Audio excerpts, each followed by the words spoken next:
I wonder what two films I'm going to use for the genre comparison video.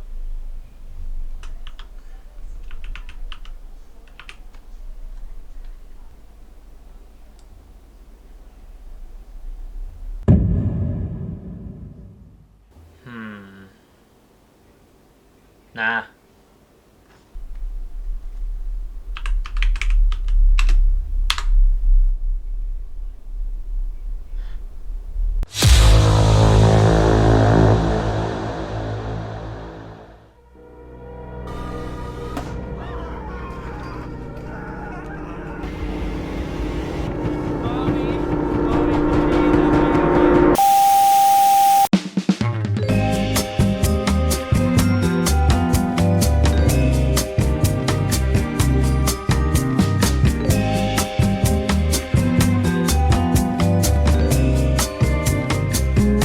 So recently, as part of a college project, I was asked to make a video comparing two films from the same genre.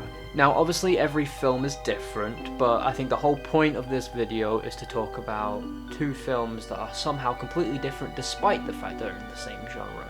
Now finally, after the long intro, let's get to talking about the films.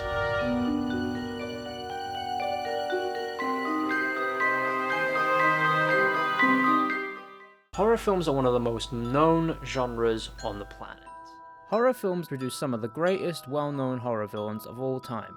Jason Voorhees, Michael Myers, Scarface. Scarface? No, not Scarface. Ghostface, Freddy Fazbear, and Winnie the Pooh for some reason.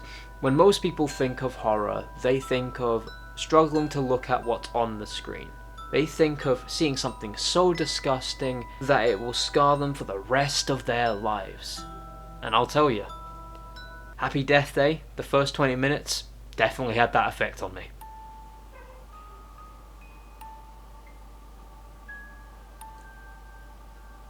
Hey, you guys are hilarious. Come out now. Oh, please just kill her already. I beg. I beg.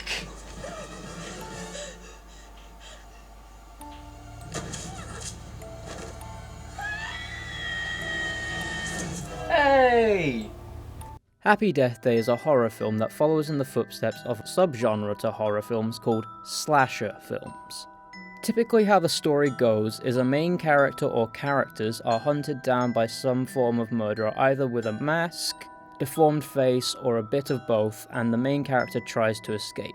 The main character then either succeeds and escapes, killing the murderer only for them to magically be revived in the next film, or the main character dies with the murderer only for the murderer to still be revived in the next film. They ask you how you are, you just have to say that you're fine when you're not really fine, but you just Happy Death Day does adhere to some of these, although mainly exists with its own spin on the formula. Overall, I thought the movie was good. I originally watched it with the intent of hating it so much that I could make fun of it in this video, but overall I was pleasantly surprised. In fact, part of the reason I was so pleasantly surprised with the movie was because of how incredibly wholesome I found the conclusion to her story to be. I liked how it explored that the loss of a loved one can affect people in different ways. In fact, one of my favourite moments in the whole film was the talk with her dad she had been avoiding the whole movie. Overall, I thought the concept was actually quite unique and I liked it.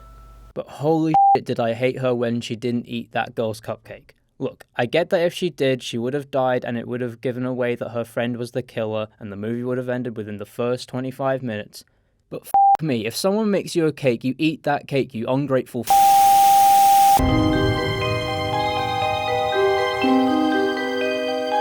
Hereditary is a film about the Graham family dealing with the loss of the grandmother of the Grahams, Annie Graham's mother.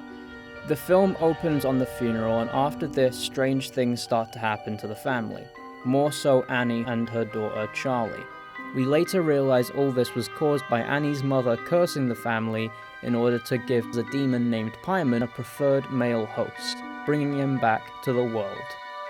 Hereditary builds tension through the whole film without release until the final 20 or so minutes where it just explodes at you. It overwhelms you with the right amount of disturbing imagery and sound design that doesn't make you throw up in the actual theatre when you're viewing the film, but just the right enough that once you leave the cinema, you're scarred. You're scarred for at least the next few nights, and forever you're going to be looking into the corners of your room, scared that Annie's going to be there.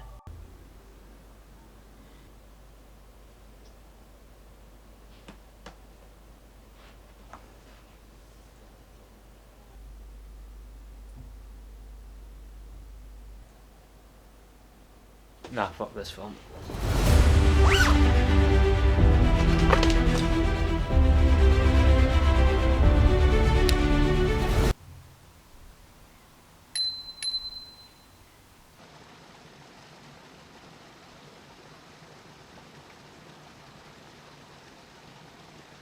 Hereditary is what I would describe as the modern style of horror movie. See, what most horror films do is they build tension over a scene and usually release it with a quick and scary jump scare.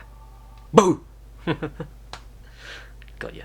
What's great about Hereditary is it uses absolutely no jump scares until the final ending sequence. And one thing I quite like that Hereditary does is it will pause on a frame of something that is very disturbing to look at, and it will keep you locked on that for maybe 5 seconds and then cut back to what's actually happening. One scene that I think does this very well is when Annie is in a room alone until she looks in the corner and sees her mother staring at her and smiling. Naturally, we expect a jump scare at the end of this sequence because of how horror films usually build this sequence up, but Hereditary doesn't do this. It instead leaves this instance completely unexplained. Without release of our anxiety, it makes for what I believe to be an underrated scene in the movie. Overall, to bring a conclusion to my nerd vent about Hereditary, I would very much recommend this film. This film breaks off a lot of the mold that lurks within most old or semi-modern horror films and brings the scare level a whole way up. The sound design, the creepy imagery, it's all like no other film. And although overall a very creepy and very freaky experience, I would say it is very much worth the watch for this video. Thank you for watching.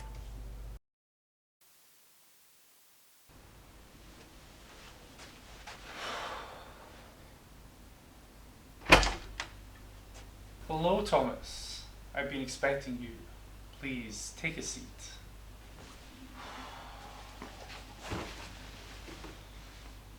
How did Hereditary make you feel? They ask you how you are, you just have to say that you're fine when you're not really fine, but you just can't get into it because they would. Thomas? Thomas? Who can say where the road goes? Where